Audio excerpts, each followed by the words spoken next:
When we saw both of these teams play their very first matches in the group stage, we saw a lot of Orisa, specifically out of Sunny on Flexodiax. I think that might be another composition that they continue to play around, but similarly on ROCStars, they tended to play a bit of the Orisa, but Sigma did just get a tiny buff to the mobility on that shield. So with Sigma also being in their pocket, that could be another composition they can rely upon.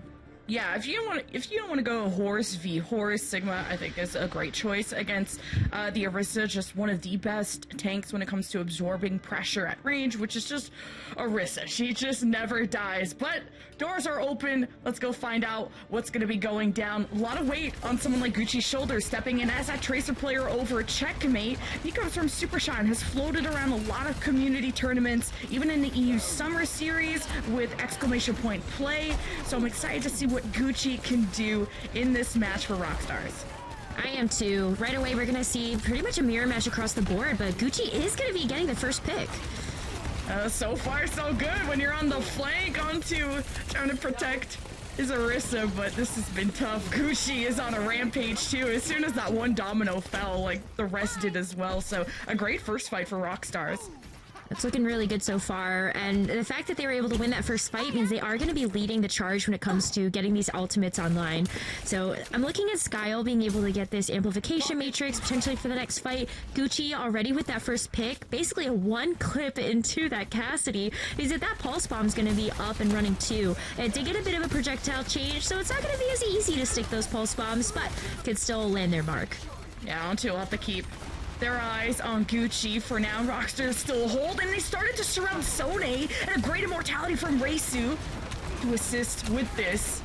Now, Flexodiax just still respecting that space. Now that immortalities are exchanged, you're waiting for Sone to be back up. Amp Matrix from Skyle, gonna drop it. It's smashed by Reisu, but look, that space creation from TVNT to just get in the face of someone like Umtu, and all that space, that distraction opens up the field for someone like Gucci to go insane. He's always had access to this health pack too. He's an independent king, and you're looking at the kings of ROCStars who still have the point. Didn't even have to use that pulse bomb either. They were able to win that fight right off the back of that amplification matrix, so it's going to be a very alt-filled fight for this next one when there's going to be 4 on both sides. AOY is going to get the sound barrier first, so it might be nice to have that as an engagement tool, but it also comes down to maybe just whoever beats later might be able to win, so Rod's going to have to watch out for that too. I know TVNT's feeling about Terra surging in to light up the pulse bomb onto the Lucio, but the immortality from Reisu was just too good. Sound barrier from Rod to help the team against the responding Terra surge. Now all the ults come out. 1-2 was hidden with the Deadeye, so that's not going to get much done. It's all up to Flexodiax to keep the overtime wick burning here in a second. 99%. ROCStars have gotten almost to the finish line, and with Skyle becoming the third DPS, he's made that winnable in a 1v2 against Karama and Umtu. That's what you can do sometimes if you're just on that off angle and you have that pincer coming through from your Tracer as well. ROCStars is off to a blazing fast start here, 100-0, heading into our next round. We didn't get a chance to we actually saw ROCStars play Village, the very first match of groups, so they did end up playing the Orisa composition there as well. Last time it was actually Gucci playing something like the Echo, but I'm not sure if you're going to want to do that when you know that Flexodiax is still playing a similar type of comp. Yeah, Echo is tough when you're going up against a very talented Cassidy, but if you're gonna whip out the Echo, it would be here. The sky's the limit. Now Symmetra's to get people in the best position possible, and the Tracers come out, but ROCStars will have a preferable position. Karama was a bit late to the swap. A little bit late, but I think you're still not too late to the party. It's gonna be a quick take of point as Flexodiax are able to get there first, but ROCStars, they're still biding their time. They want to make sure that their cooldowns are online and ready to go. You're specifically looking at your Orisa, TVNT to make that engagement. So let's get this party started. I'm excited for the party. I brought popcorn, and this is where usually you're trying to generate that amp matrix from your bat, but ROCStars want to contest the cap as much as possible from Flexodiax, who were on the low ground earlier. And ROCStars, well, they got the cap, then lost their tank, so this is just going to become a ranged duel where Rojo has to respect this. I like that Rod is being more aggressive on the Lucio to try and get his DPS or even himself closer to someone like Rojo to make him uncomfortable, and he already has. Skiles to use Immortality, won't be able to get away. Now ROCStars are peeled away from each other. They are. I think it was a great positional advantage. Flexodiax were able to take the point first, and then they could play with that natural protection from the rest of the coverage of the point. And so ROCStars, they had a bit more of a difficult task of being able to try to engage onto the team. They took a lot of damage on the income, but I love that Flexodiax is also going to be playing really far forward, very aggressive. I like it with the Ant Matrix as soon as ROCStars came out the door, and they're trying to contend with their own Ant Matrix. A good job from Skyle. But as the dust settles, ROCStars are nowhere to be found. Flexodiax won their first fight of the series right here, right now, and they're able to extend that lead even more. It feels good too, because this is where I think we can really see this Orisa play out just a little bit stronger. You get a bit more of an advantage if you have control of the point. So if Flexodiax can still continue to win these team fights, this should also convert over to a round win. But we have more ultimates coming up on the board, and I'm looking at those Terra Surges as well as these sound barriers up next. Yeah, Rod and AOI have to be on it when it comes to those Terra Surges, and it's really hard to charge up that Terra Surge to full and have significant damage without getting killed, obviously, and the Tracer harassing that BAP in the back, forced out the Immortality and the Sound Barrier, and both Terra Surges brought out all the cooldowns, but ROCStars still at that front pillar. It's TVNT, and he's forced Racer to the high ground. It's a good jump from him, but he doesn't have a team left to protect, so ROCStars take the point back. Oh, that's a nice stagger too on Teresu. It's just going to give ROCStars a bit more time. FlexODX, though, they're kind of missing that last fight potential, I think. Especially when you have that Lucio that can amp it up. You're really looking at like 85% to ensure your victory. So we'll see. We'll see if ROCStars can kind of make this work, or if they're gonna have one more fight if FlexODX do take back that point. Amplification Matrix coming up. Rojo does have this Cassidy ult, but it's not the most impactful ultimate on the board, so not expecting much. I like the Immortality play there from Skyle to see if you can get extra charge built from the Deadeye. It was more of a zoning ult, as it usually is. Ant Matrix v Ant Matrix. FlexODX playing in a safe position, away from the line of sight of ROCStars. But now that both BAPs are down, like, that's a significant amount of healing. But Kurama gives the edge to FlexODX, and even a double kill. Now ROCStars don't have a leg to stand on, and with 83% to FlexODX, they're very close to sending us to map 3. Or round 3. Yeah, I mean, hey, listen, it's a map 3 of this map, that's for sure. Yeah. And this is where we get a chance to see if ROCStars can make it back as a full team at 5. It was 83% before that flipped over. You can see AOI waiting for the taxi back of the Orisa, so they feel confident that the Tracer can go in and touch. Round 2, trying to zone with that Deadeye, and somehow Rojo shot him? That is crazy that Rojo would challenge mid Deadeye like that, and Kurama still all over Rojo, but still gets dealt with. Great peel out of AOI. FlexODX falling at the end, but ROCStars have one more fight to win to take the map.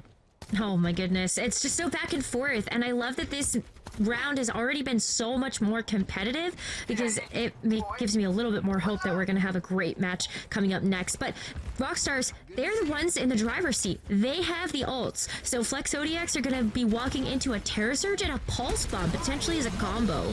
Oh, the Terra Surge to bring out that battle race, and even if you don't get the kill, you get the Immortality field out, and the Deadeye fully charged by Rojo finishes off Sone, and with the sound bear of AOI, Rojo still gets to live. So ROCStars have the number advantage. They still have a tank up. FlexODX got a touch. They don't get there. Was not on the same page. ROCStars steal away map 1. Oh, they were right there. They were right there. I'm not sure if there were any cooldowns that came through. Maybe a Lucio boop or something, but... I think they were trying to coordinate like a sound barrier push or something, and then it did look like they were fast waiting on control. Yeah, it did look like they were kind of trying to gather their thoughts, but you're so right about that. The percentage can tick up like that, and then you miss your half-second window to go get the touch. Cassidy was right there, it just wasn't close enough. But you know, I was still really impressed by that second round of Nepal from Flexodiax. That gives me, again, like so much hope that I think we're going to see a closer series as this progresses. That first round, I was sweating a little bit, but no, Flexodiax, they are here to play. Yeah, ROCStars got the punish onto Sone when he went for the Terra Surge, but that was really off of a clutch sound barrier by AOI, which saved Rojo, who could full charge the Deadeye, kill Sone, and when you don't have an Orisa, that gives so much freedom to the other Orisa to just javelin spin into your team, javelin throw into your DPS, and that's just such an uncomfortable place for someone like Kurama and Untu to be. So it's really that last play that tilted the scales in ROCStars' favor, because like you said, I was so impressed by Flexodiax, namely Kurama and his flank potential, and just 1v2ing at times. And I really thought that was going to be a Flexodiax round 2. I agree with you. It also just comes down to the punish, like you were saying, but I think that there's the general coordination and the individual pop-off potential of ROCStars is going to make this matchup a little bit harder for Flexodiax. So I'm interested to see just kind of where we go next and if we get a chance to see some different compositions coming out from either team. Oh man, yeah, ROCStars, you know, with the 100-0, these stats are totally understandable. I think ROCStars, once you start that snowball, your Tracer starts getting comfortable on the flank, especially Gucci. I think he slotted in really nicely, and both these teams are just starting to be warmed up from that map 1. Now that control is over with, we can go to something more structured, more planned out, like Hybrid. Yeah, get the chaos out of the way and let's go back to the comfort of the payload. I think that's where we all remember the good old days of Overwatch where, yeah, Overwatch 1, I guess. Yeah, and now there's high grounds to worry about, so both these teams have been playing a lot of Orisa, very, you know, flat ground dominant. She can't go up walls, not yet. Don't give them ideas, though. Oh my gosh, so that's an April Fool's patch for next year. We'll write it down. So, yeah, like the point, you could easily play any kind of rush comp, but it's beyond the point that you wonder what playstyles could come out, what flavors of the meta could we see. So when we saw Flexodiax play on Eichenwald versus D'Ampero for their first day of groups, we did see this Orisa composition from them.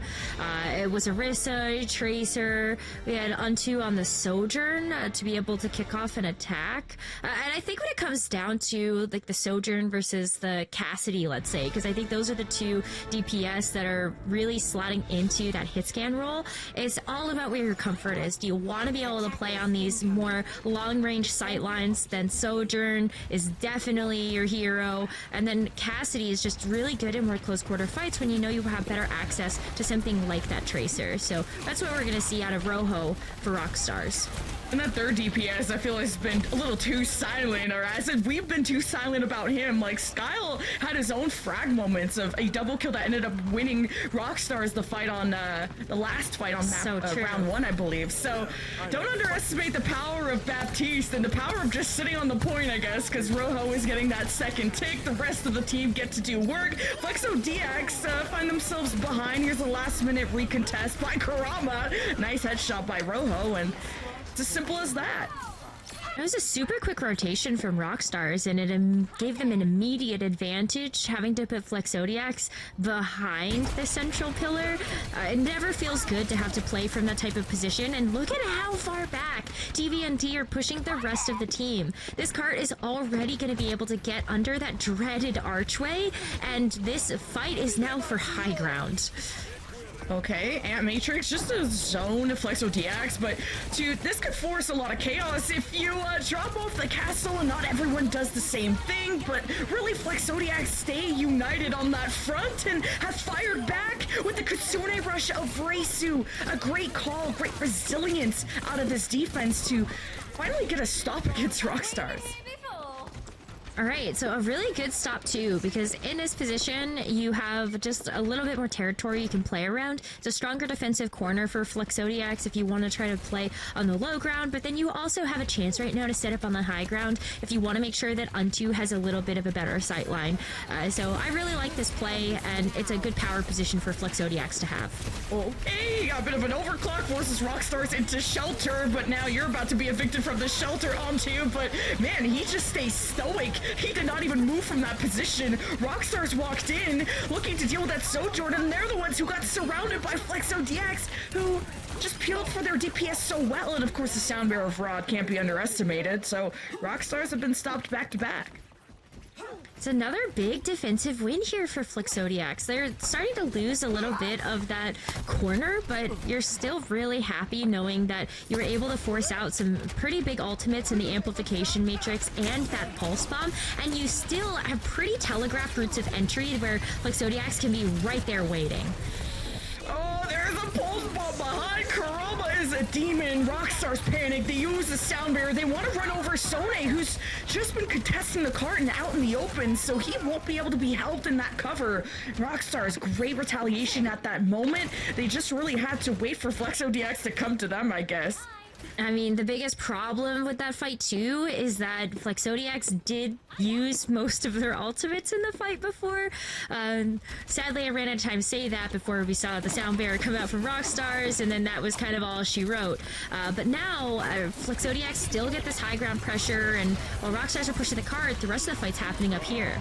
Oh, a Deadeye with a giant horse in the way. Rose happy with TVNT being in the way, and Sony plays his life like he's got a million of them. You are not a cat. You do not have 9 of them. Sony's just out in the open, getting chunked first. ROCStars realizing that and just bulldozing from front to back. Flexodiax will have a recontest before point B, but TVNT's on fire. He is really on fire. Playing from such an aggressive standpoint as well, it's just like no fear in this Orissa's eyes. Okay, Flexodiax with the Kitsune Rush, the one to end the ball, you would think. ROCStars, Pulse Bomb, misses, Reisu in trouble. ROCStars can just out-heal them, outscale them. They have more resources and they got the space to poke down. Rojo and Skyle just have to deal with Kurama, great immortality for insurance, and ROCStars will cap B. It was just a quick cap as well, and now you are still left with over 3 minutes in a time bank to be able to make this next engagement? Engagement? Listen, I just saw like Oi just yeet off the map at some point, and maybe that's what we're pausing for. Yeah, and now we found out that it's AOE, not AOI, which I don't know why I was like thinking AOL and AOE, but Yeah, it's not like AOL in my head. Like, yeah, I'm that old, guys, so it's not that. Listen, we appreciate the players so much when they give us their information sheets, but y'all need to learn phonetics. Like, I don't. Some of these don't make any sense, and we need your help, please and thank you. Yeah, please don't just write letters out with dashes, okay? I am stupid. I really need you to talk to me like I'm 3, okay? How do you say your name? I don't know where you're from or what words you know. I only speak English. I know you also speak French, but I only speak English, so you gotta help a girl out, please. Yeah, with the powers combined of both languages, I sometimes can't figure it out, even when there's only 3 letters. Doesn't that actually confuse you more, maybe?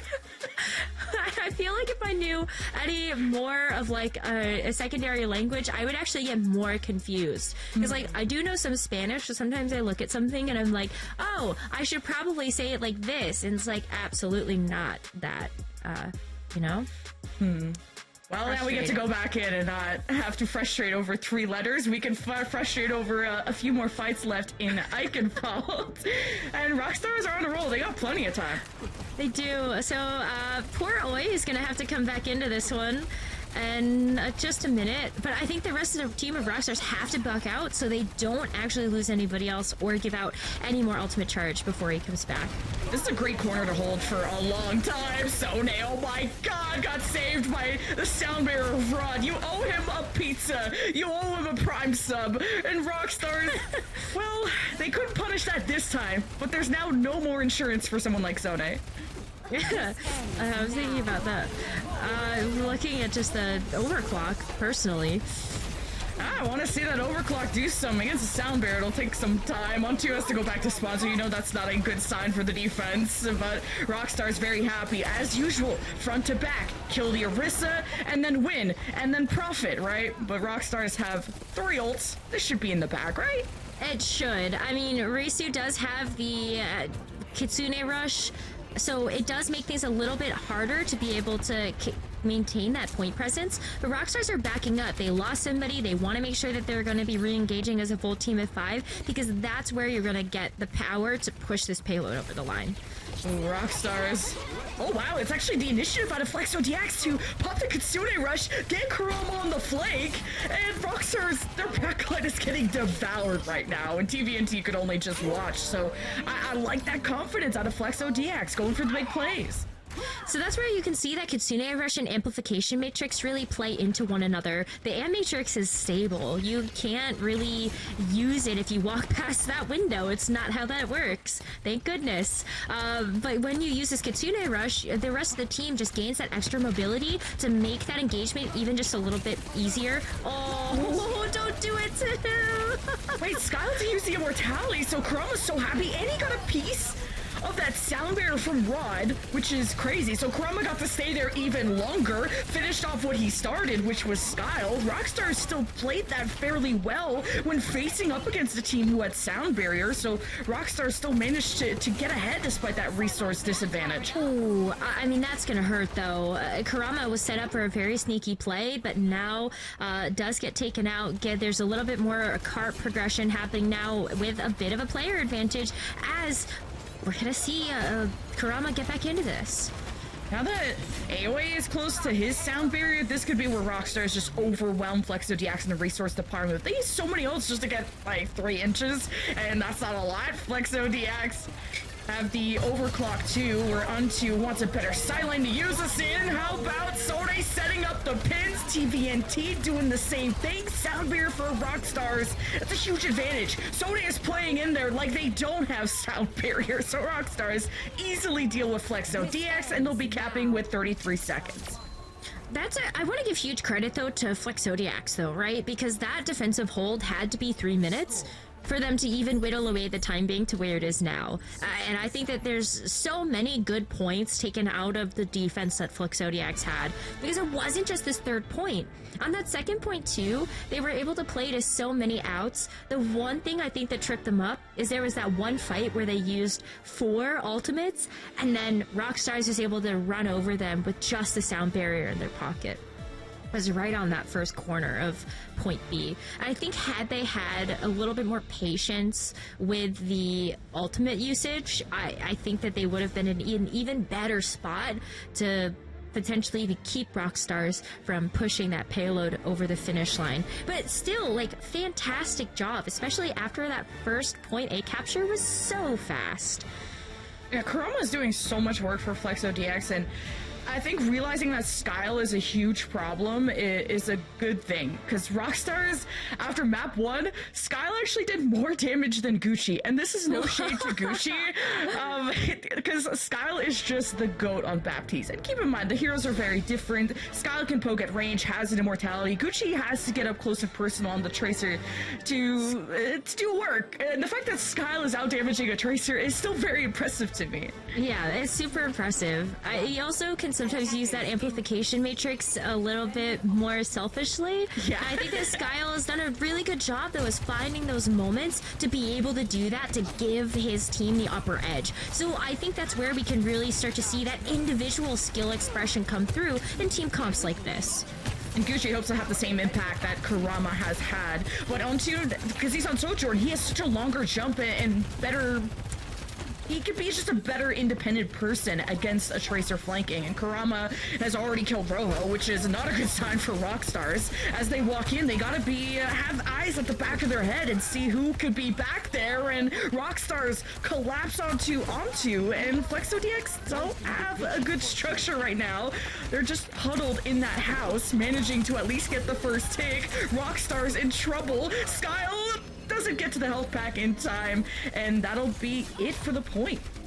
And the huddle looked like a kind of a weird position to have to take, but ultimately worked out nicely to be able to buy themselves some time to get more of those skills back online.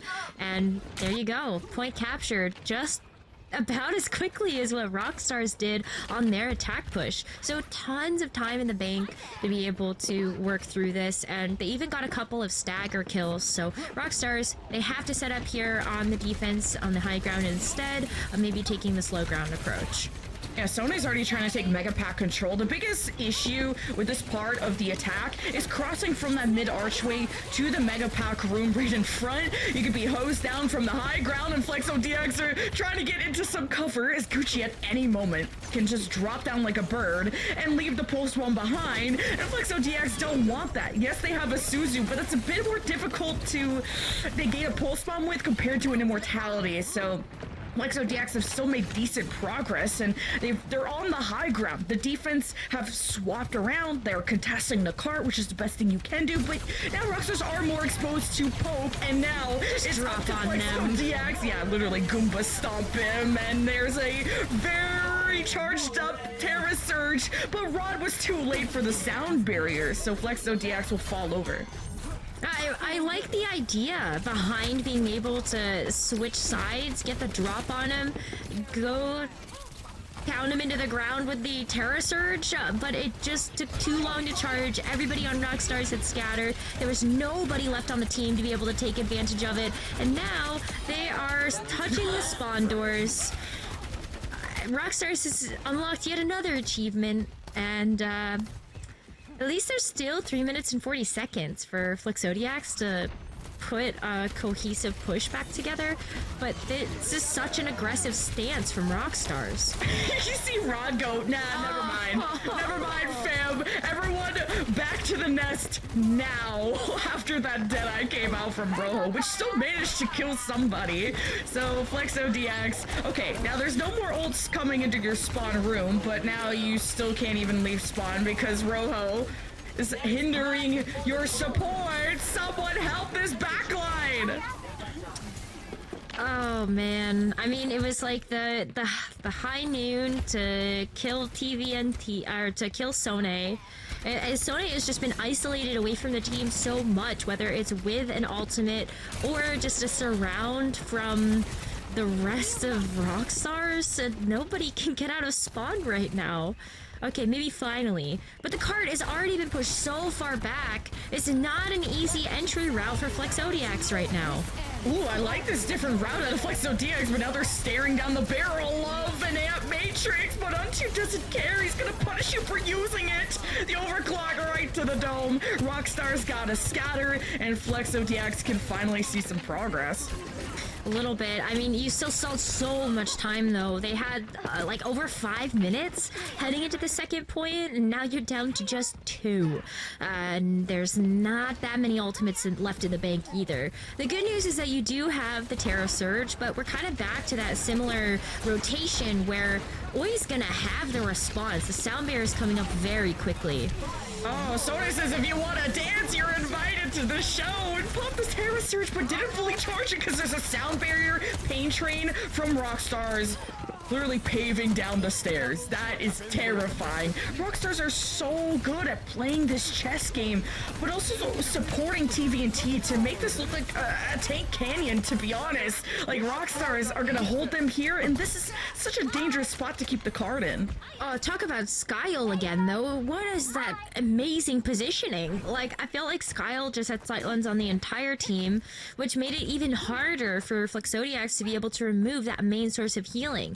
The longer that Skyle is up, the better off Rockstars is going to do, whether it's that damage output or the healing. And TNT is playing Doorman.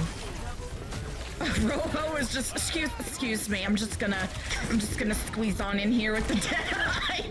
There were like 5. His whole team was like at the door. Right, you couldn't even see the rest of the team. TVNT was just standing there to block. That's such a big bomb. Marissa, that's why we've got the auto aim from the Deadeye. It's really nice when that ultimate is able to provide that, and then TVNT is just the hero shield.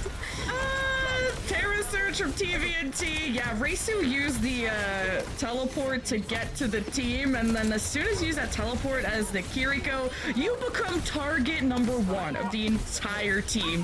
ROCStars have been shutting them down so many times. 18 seconds left, and there's an Ant Matrix. There's just no way, right? It's not looking good. Even if Flexodiax are able to win this fight here, they do have 5 ultimates, so, like, they really should, but you have to then have, what, to try to get past this second point? Well, the Exodia, maybe it takes 5 ults, and it starts with the Kitsune Rush, and the Overclock on top of that. Yeah, sounds like a pretty good combo. ROCStars now will be sent back in Flexodiax. Good economy, too, only using 2 ults to get that done. Yeah, and I don't even think they needed the Terra Surge there. I'm actually surprised that Oi wanted to use the sound barrier or not save it, because at this point, Flexodiax have done the job. They're gonna get the second point, unless they can get themselves back in there. Somehow Gucci contested that and gave ROCStars another fight. Sone was just blocking the door, being the bodyguard and asking for IDs, and he gets obliterated. ROCStars gotta thank Gucci for winning them that map. Gucci was definitely set up for that, to be able to get the touch, and it did happen right in the nick of time.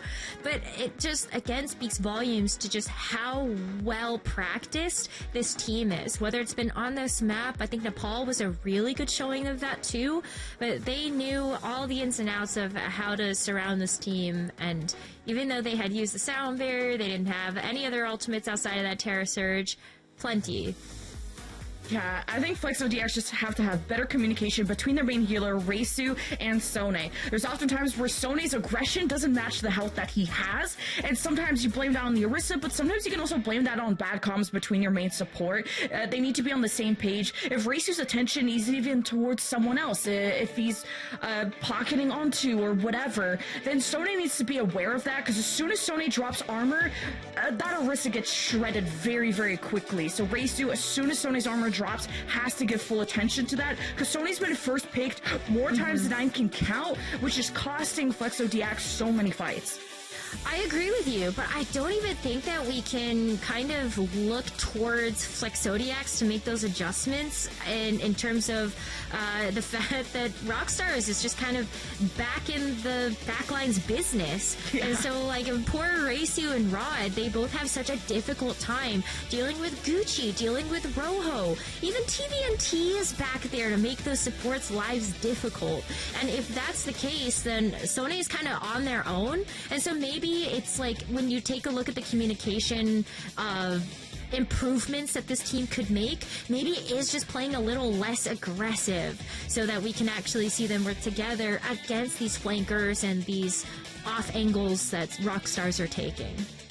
And now that we're on a larger map, like Eichenwald compared to Nepal, this is where the range DPS have more freedom and more opportunities to make the big plays. Onto and Rojo were actually very, very close on Nepal, but now the gap has increased. Rojo is out damaging Onto by 4k damage, and that makes sense because ROCStars are winning the majority of the fights. But what's interesting is Kurama on Flexodiax is out damaging Gucci on the opposing Tracer by 3k. So Kurama is opening up the potential of these fights with Flexodiax, but he can't really do it all. You can't do it all, and I think it's also very difficult when maybe one of your targets is Skyle. Like, you have so much burst healing, you also have a pocket that could come through from your Lucio, and even though you are doing more damage, well then, I want to look at those support numbers, because I think we're also seeing a ton of healing coming through from ROCStars in order to just make sure that they're alive. Well, ROCStars up 2-0. Will they keep the streak going? Will Flexodiax flex out of the tournament? We're going to find out on the other side of this break.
Begin excavation log. Sloan Cameron here on site at Petra. Me and the Wayfinders just found the coolest artifact I think I've ever... Again? Come on! Whoa, whoa, whoa. If you want to mess with these artifacts, you gotta go through me. Hey, I'm on to you! I gotta tell you, I wanna scream it out. Hey! I'm gonna show you, here's what it's all about. Up top, you big doofus.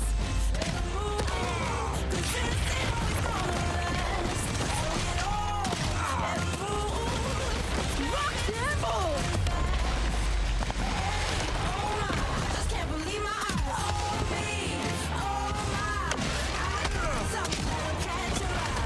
Oh me, oh my.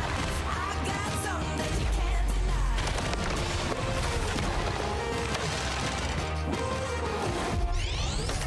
Excavation initiation! Time to really drill it in. Oh my, I just can't believe my eyes. We did it! We had a party or what?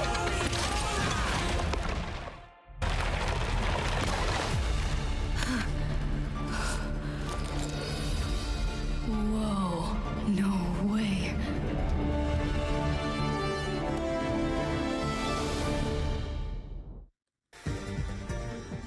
ROCStars are on match point, but they're more than just rocks. They're boulders. Like, this has been seriously hard for Flexodiax to overcome.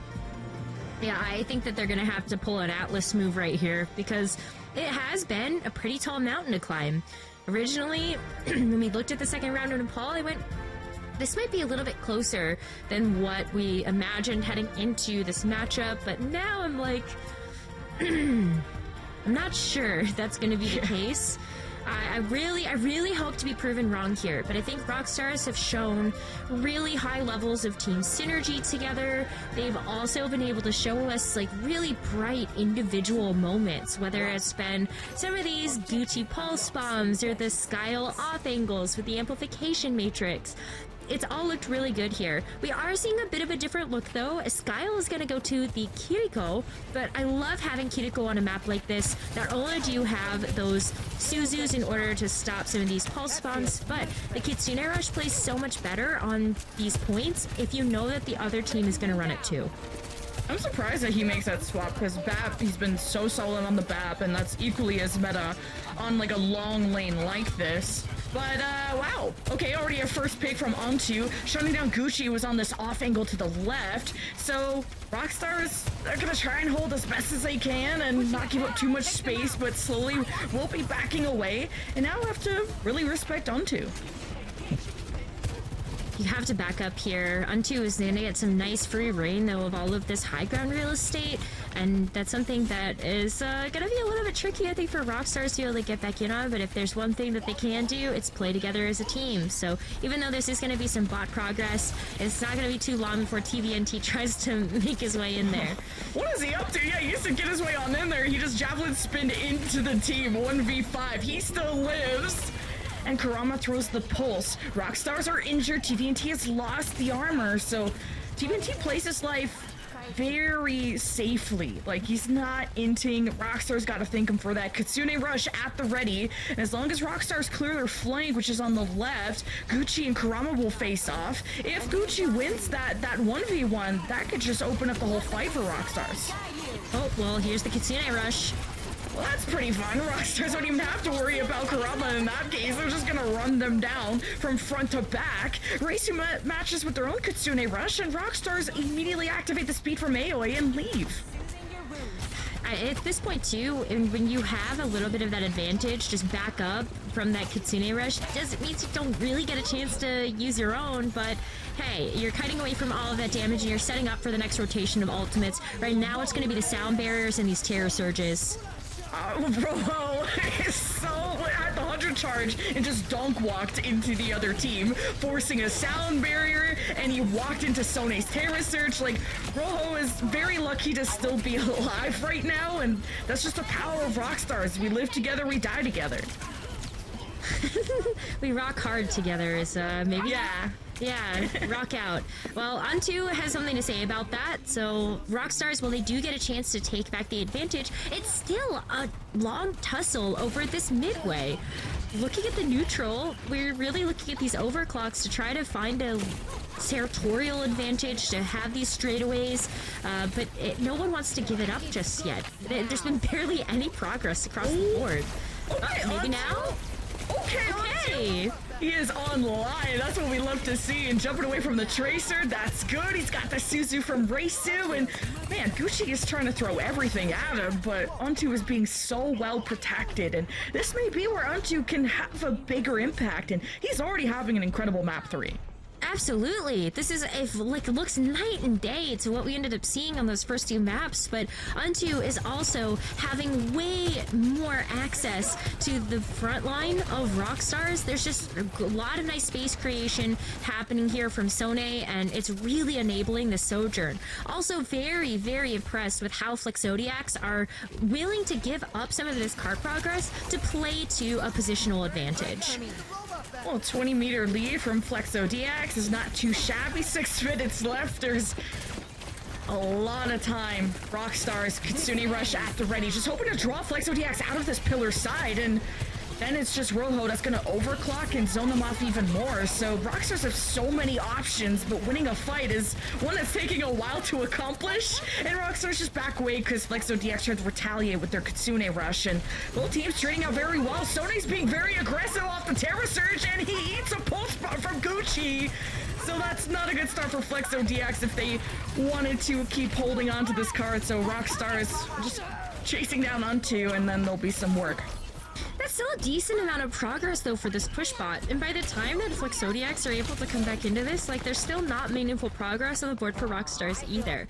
But ROCStars do have the ultimate advantage, and that's really what these teams have been playing for this whole time. Neither team necessarily being able to get an upper hand, just trading those ults, but ROCStars have a chance to do that here. Whoa! got into like a forward position for the Kitsune Rush placement, and he gets punished by Onto with kill 2 this fight. And with the sound barrier, all you gotta do is finish off what you started. ROCStars might have taken 1 or 2, but it won't stop FlexODX from taking back the bot and getting it back to a neutral position, if not even extending it past that. Kurama and Untu are popping off. It has been so fun to be able to watch both of these DPS really show up to this map, because I feel like they were a little bit quiet on the first 2, but this is really where we can play with just kind of Sojourn's playground. This is all her map, and why we see Sojourn picked a lot on Coliseo. Just look at these straightaways. Untu is finally really feeling themselves, so let's hear how FlexODX are going to approach this next fight with a listen in. It's okay, it's okay. Okay, we can start with Curiel really soon. Or if you can look for a swing, we'll look for it, okay? No, I'm gonna look for overclock. I'm gonna look for overclock. Coming to you. Just one of me, just anything. No, I'm gonna look to overclock main. I'm overclocking main. Yeah, Short, where's that? Listen up, spin. One of me, just one of me. Yeah, everyone kill him. Listen now, everyone shoot Rista. Shoot Rista. Okay, they have I can take space. Take top. Catch Iso. She's making a bit. Okay, they're a little too calm for how cracked Onto is at the game. Like, kills 2 or 3, no energy change. If that was me, I'd be screaming in the mic like you'd have to be. Hey, look, this is why it's just another day in the office for this player. It just kind of like, yeah, okay, Ontu's gonna pop off. We love that for him. Oh, I love that rotation. FlexODX went through the door, dropped down. Kurama got cart push, and also just got the backup of his team. Kitsune Rush. ROCStars are still, well, hanging around the bridge, hoping Rojo gets a pick, and there, a pulse bomb. ROCStars dodging it in time, and they're collecting so many ults, but FlexODX are collecting all the meters. They're at 63, and if they can keep this up, if they can just deny progress from ROCStars, FlexODX could easily force another map. With how long these fights have been going in the midpoint, it absolutely could happen. This is going to be a team fight with no 4 ROCStars, as FlexODX do have to back up, but we're still kind of back to a point where while ROCStars does have the advantage, FlexODX have the picks. Yeah, the fact that Reisu picked off Rojo, it really kills the momentum that ROCStars could have had here. Let's see if TVNT finds a trade. Okay, he had to kind of move away from Sone's Terror Surge in that case. On the high ground, though, it's FlexODX just poking and prodding at ROCStars, who are caught in the open with no healers and no hope. So FlexODX play this map beautifully. It's like you said, the DPS are unlocked. They are unlocked, they are loaded, they're ready to go, and they are showing us a brand new look for this team. I mean, that was an ultimate advantage for ROCStars, and look how quickly they eliminated that.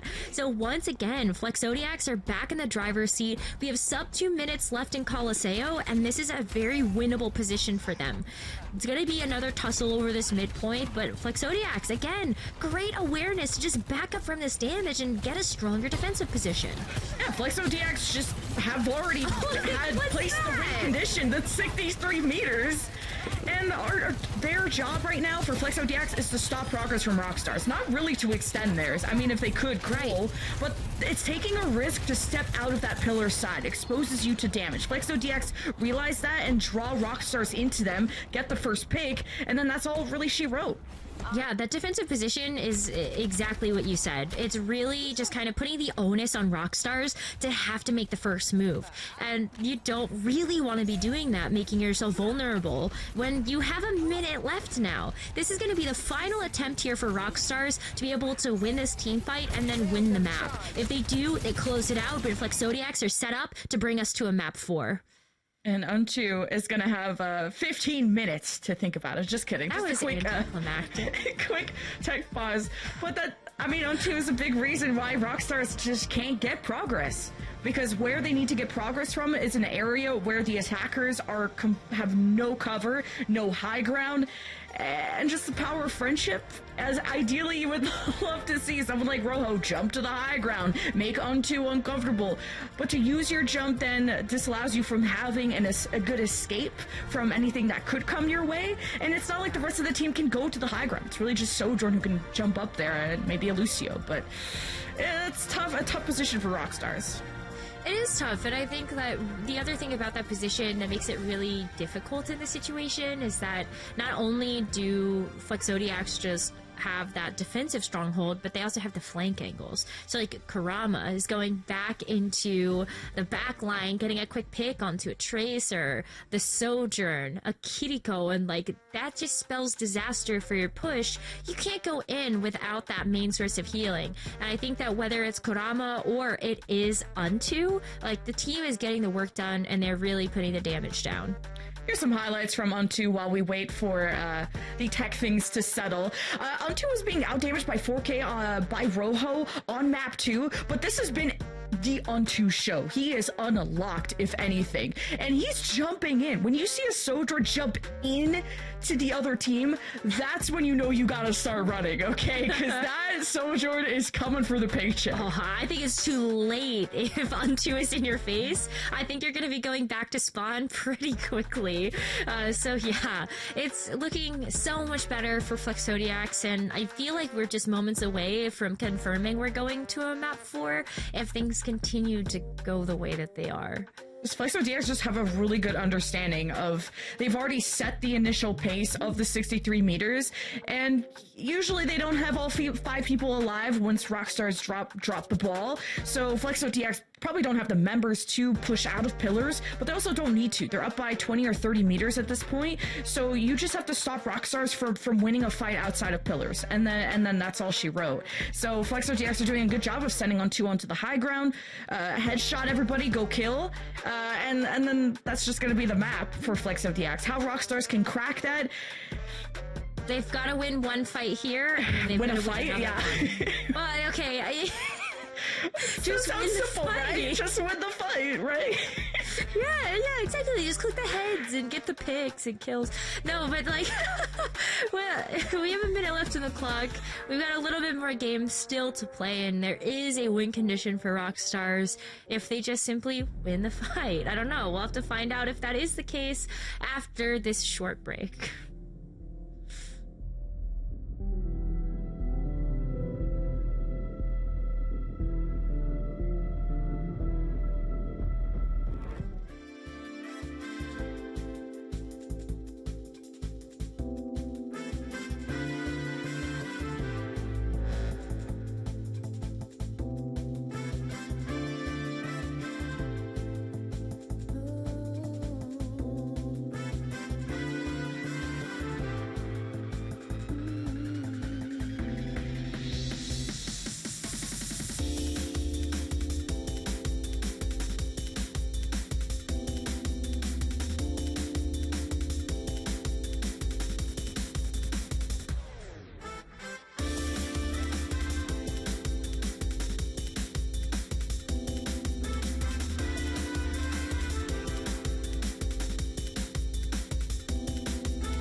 ROCStars are still on match point, still up by 20 meters. Don't worry, guys, you didn't miss anything. Player just had some internet issues, and Unto's having some issues. We said, how do ROCStars break outside a pillar? Send Rojo to the high ground. Rojo, go kill. And he did that all by himself. That's amazing. That's amazing. And now this is the win condition we were alluding to right before we hopped into that break, is that ROCStars not only had to win that fight, but they've got one more chance to close out this map and close out the series. You can see this aggressive positioning they have as TVNT is just waiting in the wings to get the Terra Surge. Gotta contest! There you go. Karama got pulled by the Terra Surge, and he has to be the one who touches. You cannot give them a lead. And this may be too late. There is somebody there from FlexODX. Sound barrier, the emergency glass is being shattered. FlexODX had the lead for most of the game, and it all comes down to this overtime where ROCStars stole away the second round of Nepal. When FlexODX, it looked like their destiny to send us to a deciding one, but it's ROCStars that get to the finish line, and FlexODX will have to flex out of the tournament. It is a 4 versus 2, now 4 versus 3 in favor of ROCStars. The FlexODX would have to kill now, and yes, FlexODX. Oh man, they may have closer spawns, but this is just rough. The Fire is a weird emergency pick, but this has just been a weird series overall. Karama is gonna do his best to live, but ROCStars will be taking the series in a sweep. Oh man, I feel really bad for FlexODX there. I feel like they were on such a good momentum. They were on a great pace, and that the pause is just a little unfortunate there. But hey, ROCStars, they were already up 2 maps. Who knows what would have happened had we gone to that 4th one, and so they're going to be moving on. They will indeed, and I mean, honestly, on the other side, though, I think there were definitely some bright spots on that FlexODX roster. Unfortunately, they are, of course, out of the tournament for now. But we might see them returning in Stage 3. Onto, I think, is one, especially on Colosseo there at the end, really impressed me. New addition to the FlexODX roster. It was the only change they made, and I think the Sojourn definitely could have been the big difference maker if they would have pulled that map out. Let's actually take a look at the highlights to see some of the bright moments from both sides, of course, in this very match that ROCStar kind of ran away with. Very impressive performance. I'm very interested to see if they will be able to make it out of groups. Onto did so much work on Colosseo. It makes me so sad because here is that star performance and keeping up with what Karama's impact has been for FlexODX. But all it took was Rojo 1 overclock to ruin the one fight they needed to defend. The last fight that FlexODX needed to win to send us to a 4th map. And then Rojo jumps up with the overclock, kills Onto, and all the cards fumbled after that. So just ROCStars have insane clutch potential from winning that 99-99 fight on the second round of Nepal to winning the last one in Colosseo. Like, every time you think FlexODX is gonna win, ROCStars do. I know. It just felt like it was so back and forth for a lot of these fights, and I think when it came down to Eichenwald as well, like, Zodiac showed us a really great defense. It's so difficult when you have such a huge time bank that you're facing down, whether it was like the 5 minutes that we ended up seeing ROCStars have heading into the 3rd, or even just like that second point as well. But Colosseo is really where FlexODX stepped up, and Onto with all of these overclock picks, did great synergy there with Karama, and I think Sone as well, just being able to play a little bit more comfortably. I really thought we were going to a map 4. Yeah, it's the pause. I mean, that's unlucky. That's really unlucky. That's really peak unlucky right there. Unfortunately, that may have kind of stopped the momentum for them, I feel. We don't know what would have been and could have been if it weren't for that pause, but I mean, credit where credit is due. ROCStar take it. Here are some stats to round it all up. Onto outdamaged Rojo by 6k, where from 600, not 6k, oh my god, only by 600, but okay, that would have been insane. But Onto was getting diffed by Rojo by 4k in map 2. So the fact that Onto stepped up in the damage department, and it's not like he got so involved that he died more. He actually died less than Rojo. Onto was really one who stepped up, but Skyle, no one plays kind of the damage flex support the way that he does. I mean, Skyle really showed up. Eichenwald, Skyle, just, you know, as you mentioned during the cast as well, just out damaging the Tracer. That's a feat. It is a feat. I think it's really impressive when Baptiste or Kiriko does that. Like, yes, you are able to do the damage, and if you are playing either of those heroes, you're expected to do both. But really, when you're able to get those big picks or just continue to have that burst damage down onto the rest of the team, I think it speaks volumes to the type of position that ROCStars was playing from. And it was a position of power if you can see that much damage come out from either one of those heroes. And that wraps up our first match of the day. Let's quickly dive into the winning comms to see how they got it done.